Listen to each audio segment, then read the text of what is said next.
Yana bitta e'tibor bergan narsam, Zikr 007 va Zikr 001 ga nisbatan 7X da markaziy displey ancha sifatliroq ishlangan. Ya'ni uni nafaqat tuzilishi yoki ishlashi, balki suratni sifati, ya'ni siz ko'rib turgan suratingiz sifati ancha yuqori darajada ishlangan. Bunisiga alohida like bosmasanglar bo'lmaydi. O'rtoqlar, salonda hamma narsa bor. Cruise control, adaptive cruise control, avtopilot.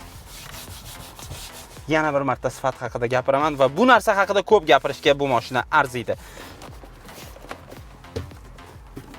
G'achir umuman yo'q. Mercedesda bormi shu narsa? Albatta bor. Markazda head-up display, undan tashqari 20 ta dinamika ega bo'lgan Zikr Sounddan shaxsan ishlangan akustika tizimi.